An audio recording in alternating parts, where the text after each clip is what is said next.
Dua Kerajaan Pajang. Kerajaan Pajang adalah penerus Kerajaan Demak.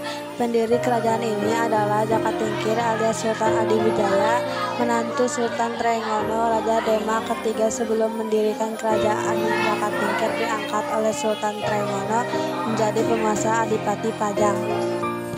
Pada tahun 1546 terjadi kekacauan di pusat kota Demak. Sultan Demak keempat Sunan Tawoto putra Sultan Trenggono wafat sebab terjadi peristiwa tersebut. Jaka Tingkir melawan pasukan Arya Penangsang. Pasukan Pajang berhasil mengalahkan pasukan Arya Penangsang.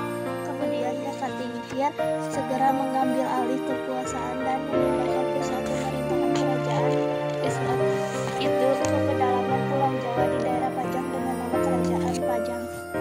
Setelah menjadi raja, Jaka Tingkir mengubah namanya menjadi Sultan Hadiwijaya. Dia memerintahkan agar benda-benda pusaka Demak dipindahkan ke Pajang. Pemindahan pusat pemerintahan dari Demak ke daerah Pajang ternyata berdampak besar terhadap penyebaran agama Islam ke wilayah pedalaman Jawa.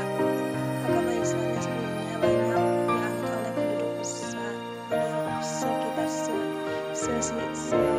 pesisir Jawa, saat itu jadi semakin menyebar kepada penduduk wilayah pedalaman. Demikian juga dengan pemindahan benda-benda pusaka dari Demak ke Pajang membawa perubahan baru terhadap penyebaran Islam Jawa. Kemudian pada kesenian dan kesusastraan yang sudah maju di Demak dan Jepara menjadi dikenal di pedalaman Jawa. Sultan Adiwijaya dan Kesultanan Pajang berhasil menyebarkan Islam sampai Madiun, Blora, bahkan Kediri. Pada tahun 1581, Sultan Adiwijaya memperoleh pengakuan sebagai Sultan Islam dari raja-raja di daerah Jawa Timur. Setelah terjadi musyawarah yang melibatkan raja-raja tersebut di Keraton Sunan Giri yang dipimpin oleh Sunan Giri. Sultan Adiwijaya wafat pada tahun 1587. Ia digantikan oleh menantunya Arya Panggiri. Sementara itu anak Sultan Adiwijaya, Pangeran Benawa didirikan pemimpin di Jepang. Pangeran Benowo tidak suka dengan lingkungan yang masih asing baginya. Ia meminta bantuan kakak angkatnya, Senopati penguasa Mataram, untuk mengusir Arya Panggiri dari Pajang.